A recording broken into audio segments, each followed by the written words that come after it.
네, 안녕하세요. 교원대학교의 김동입니다.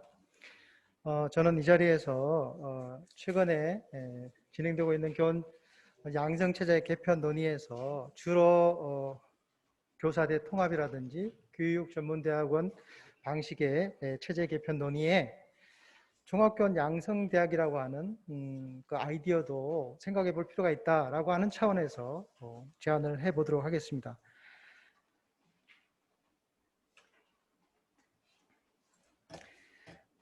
저는 교원 양성체제 개편 논의에서 기존에 논의되고 있는 아이디어에 종합교원 양성대학 체제 운영 모델은 어떠냐라고 하는 것을 제안함에 있어서 세 가지 내용을 중심으로 아이디어를 정리했습니다. 왜 이런 아이디어를 생각할 때 우리가 고려해야 할 사항이 무엇인지, 그리고 현재 제가 소속하고 있는 한국교원대학이 실제 종합교원 양성대학 운영을 하고 있으니까 이것이 갖고 있는 장점이 뭔지를 간략히 설명하고, 현재 있는 교대나 사대들이 종합교원 양성대학으로 어떻게 변화될 수 있을지에 대해서 제가 갖고 있는 생각을 소개해드리도록 하겠습니다. 시간이 많지 않기 때문에 제가 이런 아이디어를 생각하게 된 배경만 간단히 설명하면은, 아까 몇 분의 발표자께서 말씀하셨지만 저출산 학생 수 감소를 대비하는 것은 논리를 떠나가지고 현실이 되었거든요. 그래서 양성체제 개편에 있어서 이것을 무시할 수가 없다라고 하는 점, 그리고 극간 통합운영학교, 이게 교육공무원법에 명시된 용어인데요. 극간 통합운영학교가 조금씩 늘고 있는 추세입니다. 2009년에서는 전국에 100개 학교였는데 2020년 현재 106개 학교, 10년 동안에 급격히 늘진 않았지만 최근에 성남 판교라든지 전남, 서울 등에서도 이런 학교가 생겨난다고 하는 걸 보니까 앞으로는 통합운영학교가 많이 늘어날 거다. 그런 통합운영학교는 기존에 없었던 체제이기 때문에 이런 체제에 맞는 교사 양성도 필요하다라고 하는 것도 고려할 사항이고요. 그러니까 다교과, 자격 중등교사, 고교 학점제 등이 시행되면서 이런 교사들이 또 새롭게 요구되고 있거든요. 이런 것들도 교원 양성 체제 개편에 있어서 우리가 무시할 수 없는 꼭 고려될 사안이다라는 생각이 들었고요.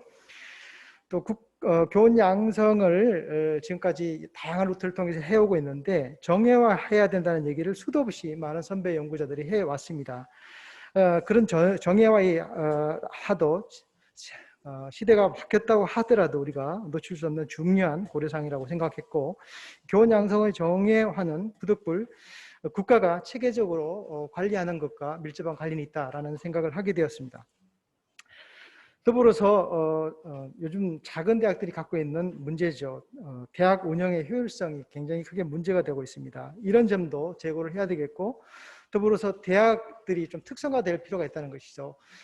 비슷비슷한 기능을 갖고 있는 것보다는 언어 분야에 특화된 그런 대학으로 지향해 나가야 되는 것이 현재 고등교육의 흐름인 것 같습니다. 그래서 고등교육 재정지원 사업들이 보면 특성화를 얼마나 잘하고 있는지를 평가하고 있는 상황이니까 교사대라고 하더라도 저는 예외가 아닐 거라고 생각합니다.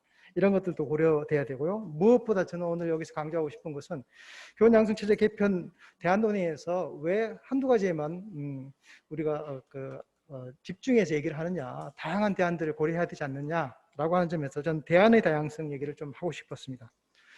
정리하자면 이런 것이죠. 이런 여러 이유로 인해서 저는 종합교원 양성대학 운영이라고 하는 그런 아이디어도 우리가 논의의 테이블에 올려볼 수 있겠다라고 생각을 하게 되었습니다. 두 번째, 그래서 저는 종합교원 양성대학 운영이라고 하는 게 뭐냐를 좀 설명드리고 싶은데, 현재 교원대학이 이런 대학이기 때문에 교원대학에서 제가 경험하고 있는 것 중심으로 약간의 장점을 설명해 보도록 하겠습니다. 많은 장점을 소개하기보다는 특화된 몇 가지 장점에 대해서 집중적으로 설명드려 보겠습니다. 아까 제가 고려해야 할 사항과 관련된 것들을 중심으로 설명을 드려보자면은, 대학의 모든 역량을 교원교육에만 집중할 수 있다는 점, 그리고 현재 미래교육 논의가 여러 가지가 있는데 미래교육이나 학제 개편 등의 선제적 대비가 가능했다는 점, 그리고 유초, 중등, 연계, 통합교육을 가능한 교원을 지금도 많이 양성하고 있다는 점, 이런 것들을 교원대학이 갖고 있는 장점으로 생각해 봤습니다. 설명을 드리겠습니다. 먼저 대학의 모든 역량을 교원교육에 집중할 수 있는 것이 교원대학이 갖고 있는 장점이라고 저는 보고 있습니다. 교원 양성만을 특수 목적으로 하는 교원대는 대학의 모든 인력이라든지 행재정 시설 등의 자원을 오롯이 교원교육에만 투입해봤습니다. 다른 사대나 교대하고 규모를 제가 비교해 보진 않았지만 저희는 특수목적대학으로서 또 종합대학의 특성을 갖고 있기 때문에 어느 대학보다도 많은 자원을 집중적으로 교원 양성에 투자할 수 있는 것이 장점이라고 생각합니다. 또한 교원대와 같은 종합교원 양성대학은 유초중등 교원 양성 과정을 포괄하고 있기 때문에 과목 개설의 폭이 매우 넓고요. 또 다양한 교육과정 운영이 가능하고 유초 중등 교육과정의 연계적 이해를 갖춘 전문적 교원을 양성할 수 있었습니다. 이것이 첫 번째 제가 생각하는 장점이라고 볼 수 있겠습니다. 두 번째는 유초 중등 연계 교육 가능한 교원을 지금까지 많이 배출했다는 것입니다. 교원대에는 유초 중등 자격을 갖춘 교원을 양성했고 이로 인해서 유초 중등 교육과정의 연계적 이해를 갖춘 교원을 양성할 수 있었다는 것이죠. 이런 유초중등 복수자격을 갖춘 교원을 양성하는 체제는 1996년부터 교원대는 시작을 하게 됐습니다. 2000년부터 이제 이들이 졸업하면서 복수 자격 취득자를 배출했는데요. 그 현황은 다음 장에서 설명드리도록 하겠습니다.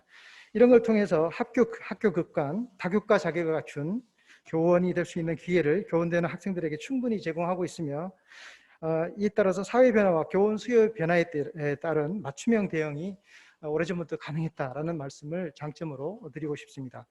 이것이 이제 교원대가 그동안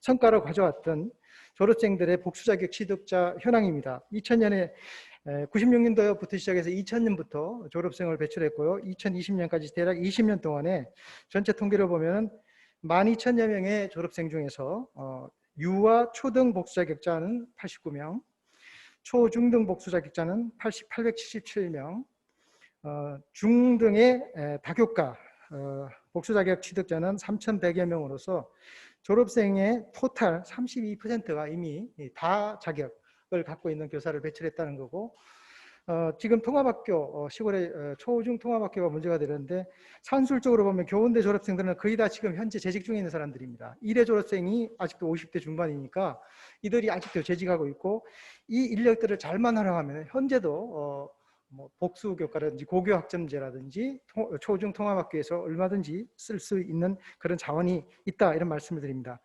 오른쪽 표의 통계 현상을 보면은 한때는 60%가 넘는 학생들이 복수 자격을 취득했는데 이제 갈수록 떨어지고 있는 겁니다. 이게 아마 임용제도 때문에 그런 것 같아요.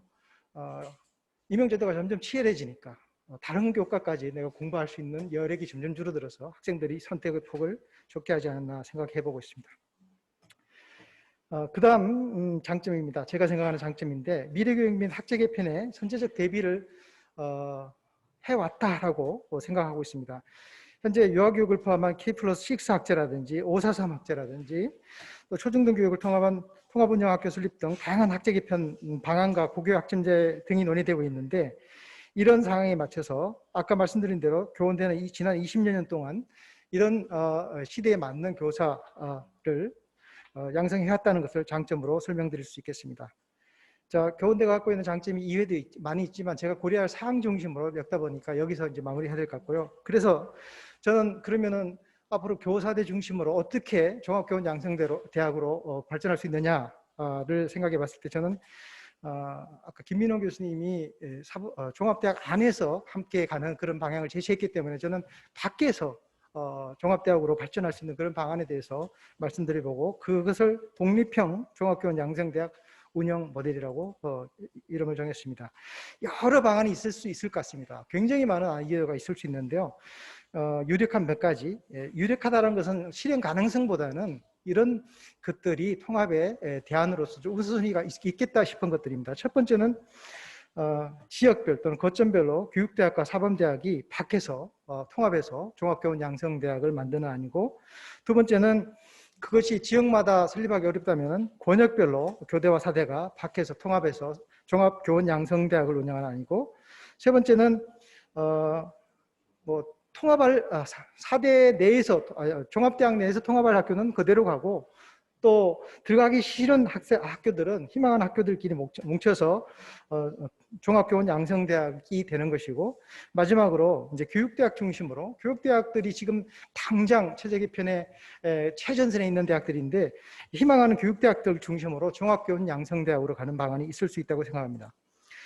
몇 가지 구체적인 그 내용을 설명해 보겠습니다. 첫 번째는 지역별로 교육대학과 사범대학이 통합하는 것인데요.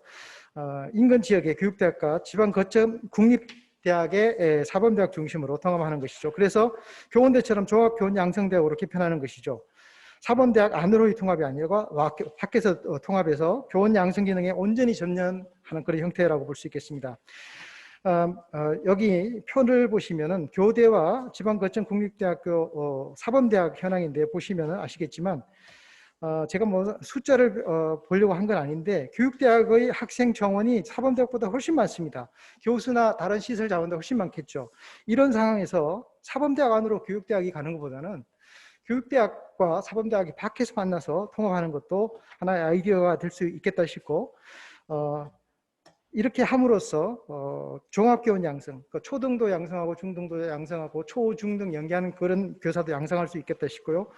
사범대학에는 유아교육과도 있으니까 또 교육대학에도 유아교육과가 있으니까 유아교육까지 교사까지 양성할 수 있는 그런 통합 방안이 될 수 있겠다 싶습니다. 운영 방안으로 생각해 보면은 이렇게 통합하면은 대학 운영의 영세성을 탈피할 수 있고 경영의 효율성도 이제 해결할 수 있을 것 같습니다. 그리고 자신의 주전공과 함께 추가로 다른 전공을 선택하도록 해서 유초, 초중, 중등 복수자 등 교원을 양성할 수 있는 기반이 되고요. 이렇게 함으로써 유초중등 교육과정의 연계적 이해에 기반한 교육을 할 수 있겠다 싶습니다. 무엇보다 교과 목별 교원 수에 탄력적으로 대응할 수 있겠습니다. 네.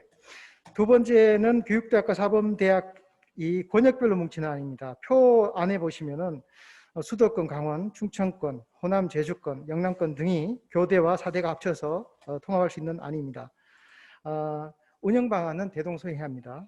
세 번째는 교대와 사범대학이 희망하는 학교끼리 뭉쳐서 통합하는 방안이라고 볼 수 있겠습니다. 네 번째입니다. 마지막입니다. 네 번째는 희망하는 교육대학 중심으로 종합교원양성대학으로 변화되는 것이죠. 안에 표만 보시겠습니다. 교육대학이 그동안 초등교사 양성 교육만 해왔는데 교육대학의 인프라를 보면 초등교사 양성뿐만 아니라 각 이미 중등 사범대학 수준의 교과 체계를 갖추고 있기 때문에 언제든 마음만 먹으면 중등교사 양성도 가능하다고 보고 있습니다. 또 제가 조사해 보니까 교육대학 중에 유아교육과 갖고 있는 대학들도 여러 개 있더라고요. 그래서 교대들이 뭉쳐가지고 초등교사 양성교육에 더불어서 유아 또는 중등교과를 더 추가적으로 자격을 가질 수 있는 교사를 양성해서 초등학교와 운영학교 교사 임용하는 그런 체제로 가면은 되겠다 싶습니다. 이상 제 발표를 마치겠습니다.